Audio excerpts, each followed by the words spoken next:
పెట్టుబడులపై ఫోకస్, రాష్ట్రానికి పరిశ్రమలు రప్పించేందుకు కసరత్తు. పారిశ్రామికవేత్తలను ఆహ్వానిస్తున్న సీఎం. టాటా గ్రూప్ సంస్థల చైర్మన్తో చంద్రబాబు భేటీ. సిఐఐ ప్రతినిధులతోనూ సమావేశం. వెనక్కి వెళ్లిన ప్రాజెక్టులను రప్పించేందుకు యత్నం. పెట్టుబడులపై ఫోకస్ పెట్టిండట చంద్రబాబు నాయుడు గారు. పెట్టుబడులపై ఫోకస్ పెట్టండి, కానీ దానికంటే ముందు పేదరికం పైన ఫోకస్ పెట్టండి. పేదలకు రావాల్సిన సంక్షేమ పథకాలపైన ఫోకస్ పెట్టండి.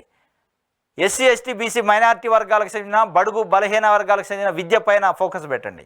వైద్యం పైన ఫోకస్ పెట్టండి. వాళ్ళకి రావాల్సిన అనేక రకాల నిధులపైన, వాళ్ళకి రావాల్సిన సంక్షేమ పథకాలపైన ఫోకస్ పెట్టండి. నాణ్యమైన విద్య, నాణ్యమైన వైద్యం అందే విధంగా ఫోకస్ పెట్టండి. కానీ మీరు పెట్టుబడులు రావడానికి, పెట్టుబడిదారులు బట్టకు రావడానికే ఫోకస్ పెడితే ఇక్కడ పేదరికం అట్లే ఉంటుంది. పెట్టుబడిదారులు పెత్తందారులు పెరిగిపోతారు. పేదోడు పేదోడుగానే ఉంటాడు, పెద్దోడు పెద్దోడు అవుతుండు మీ విధానాల వల్ల. మీరు ఏ కాడికి పెద్దోళ్ళని, పెట్టుబడిదారులని, పెత్తదారులని పట్టుకొచ్చే కార్యక్రమం, వాళ్ళని ప్రోత్సహించే కార్యక్రమం, వాళ్ళని మీ నడింట్లో కూర్చోబెట్టుకొని దావతలు చేసుకునే కార్యక్రమం చేస్తున్నారు తప్ప పేదల గురించి, పేదరికం గురించి, పేదల అభిప్రాయం గురించి అడిగే పరిస్థితి లేదు. మీరు ఫోకస్ పెట్టారట.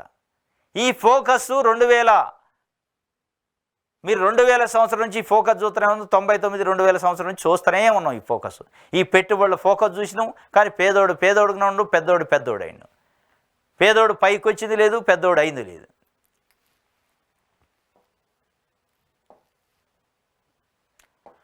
పెట్టుబడులు పెట్టండి, మెరుగైన ప్రోత్సాహకాలు అందిస్తాం. టాటా గ్రూప్ సంస్థ చైర్మన్ నటరాజన్ మెరుగైన ప్రోత్సాహకాలు అందిస్తారట. నారా లోకేష్ గారు చెబుతుండు. తండ్రి ఒక్కేళ్ళు బతిలాడుతుండు, కొడుకు ఒక్కేళ్ళు బతిలాడుతుండు. రండి మా దగ్గరికి, మీరు ఎంత పెట్టుకుంటారో పెట్టుకోండి, ఎంత సంపాదించుకుంటారో సంపాదించుకోండి, సంచులు నింపుకోండి, పోండి, మీకు ఏం కావాలన్న ఇస్తాం ప్రోత్సాహకాలు. ఇదే విషయము 5 కోట్ల మంది ఆంధ్రప్రదేశ్లో ఉన్న ప్రజలలో పేదలకి ఇవ్వండి ఆ ప్రోత్సాహకాలు. పేదలను ప్రోత్సహించండి, యువతని ప్రోత్సహించండి. నైపుణ్యం ఉన్న యువత అనేక మంది ఉన్నారు. ఇక్కడ మీరు ప్రోత్సహించకపోవడం వల్ల అనేక రకాల వేరే వేరే ప్రపంచంలో కంట్రీస్కి పోయి వాళ్ళ నైపుణ్యాన్ని అక్కడ వాడుతున్నారు. ఆ దేశాలు వాడుకుంటున్నాయి, ఉపయోగించుకుంటున్నాయి వాళ్ళ నైపుణ్యాన్ని, కానీ మనం ఉపయోగించుకోవట్లే. పదే చంద్రబాబు నాయుడు గారికి నాకు విజన్ ఉందా అని చెప్తారు. ఆ విజన్ ఏదో దీని మీద పెట్టండి. ఇక్కడ ఆంధ్రప్రదేశ్లో ఉన్న యువత, నైపుణ్యమైన యువతని మీ ప్రభుత్వాలు ఉపయోగించుకోకపోవడం వల్ల వాళ్ళు America, Australia, Germany, Canada, UK ఇట్లా వెళ్తున్నారు.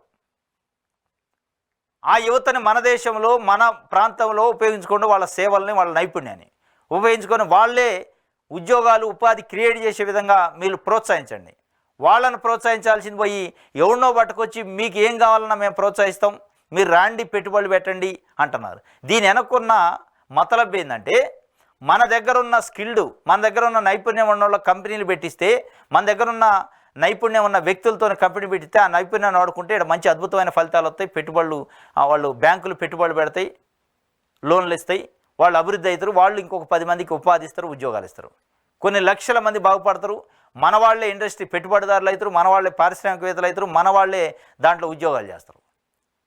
మనమే ఇస్తాం, మనమే తీసుకునేవాడు మనమే, ఇచ్చేవాడు మనమే అంటాడు.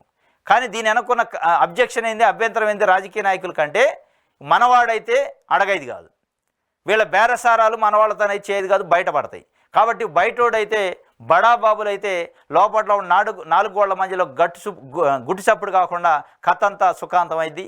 వీళ్ళకి కావాల్సిన పర్సంటేజీలు వీళ్ళకి వస్తాయి, వాళ్ళకి కావాల్సిన వ్యాపారం వాళ్ళు చేసుకుంటారు. చివరికి బకరా అయితే ప్రజలు ఉద్యోగాలని చూపిస్తారు. ఆ ఉద్యోగాలు వచ్చేది లేదు, మన లేదు, ఆ ఉద్యోగాలతోనే వీళ్ళు అభివృద్ధి అయ్యేది లేదు. ఇది ఈ కథ అంతా. ఇక్కడున్న యువతకి, ఇక్కడున్న అనేక మంది నైపుణ్యం ఉన్నవాళ్ళు ఉండి ఇక్కడ వాళ్ళ సేవలు ఉపయోగించుకోవట్లేదని విరక్తి చెంది వేరే దేశాలకు పోతున్నారు. వాళ్ళని వాడుకోవచ్చు, వాళ్ళతో కంపెనీలు పెట్టియచ్చు, కానీ పెట్టియరు. వాళ్ళతో కంపెనీలు పెట్టితే వాళ్ళు పర్సంటేజీలు ఇయ్యరు. వాళ్ళని పర్సంటేజ్ అడిగితే వీళ్ళ బతుకత బయటపడింది, వీళ్ళ బండారం అంతా బయటపడింది. కాబట్టి ఏ కాడికి సూట్లు బూట్లు వేసుకున్న వాళ్ళని ఎవడో బయటోడు అయితే గుట్టు చప్పుడు కాకుండా సూట్ కేసులు ఇస్తాడు, సూటు బూటు చదువుకుంటూ వెళ్తాడు, ప్రజలకు టోపీ పెట్టచ్చు. ఇది కార్యక్రమం. టాటా గ్రూప్ చైర్మన్ నటరాజన్ చంద్రశేఖర్తో రాష్ట్ర విద్య, ఐటీ, ఎలక్ట్రానిక్ శాఖ మంత్రి నారా లోకేష్ భేటీ అయ్యారు. ముఖ్యమంత్రిని కలిసేందుకు సచివాలయం వచ్చిన ఆయనతో లోకేష్ ప్రత్యేకంగా సమావేశమై రాష్ట్రంలో పెట్టుబడులకు గల అవకాశాలు, ప్రోత్సాహకాలను వివరించారు. వచ్చే 5 ఏళ్లలో యువతకు 20 లక్షల ఉద్యోగాలు కల్పించాలన్నది తమ ప్రభుత్వ లక్ష్యమని, ఇందుకు సహకరించే అన్ని రకాల పరిశ్రమలకు తాము మెరుగైన ప్రోత్సాహకాలు అందిస్తామని చెప్పారు. ఇది కథ. దానికి ముద్దు పేరు వచ్చే 5 ఏళ్లలో 20 లక్షల ఉద్యోగాలు కల్పించాలని మా ప్రభుత్వ లక్ష్యం, దానికి కావాల్సిన అన్ని ప్రోత్సాహకాలు మీకు ఇస్తాం, వచ్చి వ్యాపారం చేసుకోండి, లాభాలు గడించండి. ఈ 20 లక్షల సంగతి తర్వాత, మాది మాకు మీది మీకు అనే పద్ధతిలో ఉంది తప్ప 20 లక్షలు కాదు 40 లక్షల ఉద్యోగాలు ఇవ్వగలుగుతారు మన దగ్గర ఉన్న నైపుణ్యం ఉన్న స్కిల్ ఉన్న యువతను. ఆ యువతను మీరు ప్రోత్సహించి వాళ్ళ కంపెనీలు పెట్టుకోవడానికి, రీసెర్చ్ చేయడానికి, పరిశోధన చేయడానికి, పెద్ద పెద్ద కంపెనీలు పెట్టడానికి మీరు అవకాశం ఇస్తే వాళ్ళు 20 కాదు 40 లక్షల ఉద్యోగాలు క్రియేట్ చేస్తారు. మన సంపద మన దగ్గరే ఉంటుంది, మన పెట్టుబడి మన దగ్గరే ఉంటుంది. ఇవాళ మీరు చేసే వ్యవహారం ఏంది? ఎవడో వచ్చి పెట్టుబడి పెడతాడు, వాడి సంపద పెరిగిద్ది, ఎక్కడో పోతాడు. మన దగ్గర ఉన్న మన ప్రజల పైన సంపాదించిన సంపదను తీసిపోయి వేరే దగ్గర పెడతారు. అదే మనోడే పెడితే మన సంపద మన దగ్గర ఉంటుంది, మన ఉద్యోగాలు మన దగ్గర ఉంటాయి, మన ఆస్తి మన దగ్గర ఉంటుంది. కానీ అది చేయరు.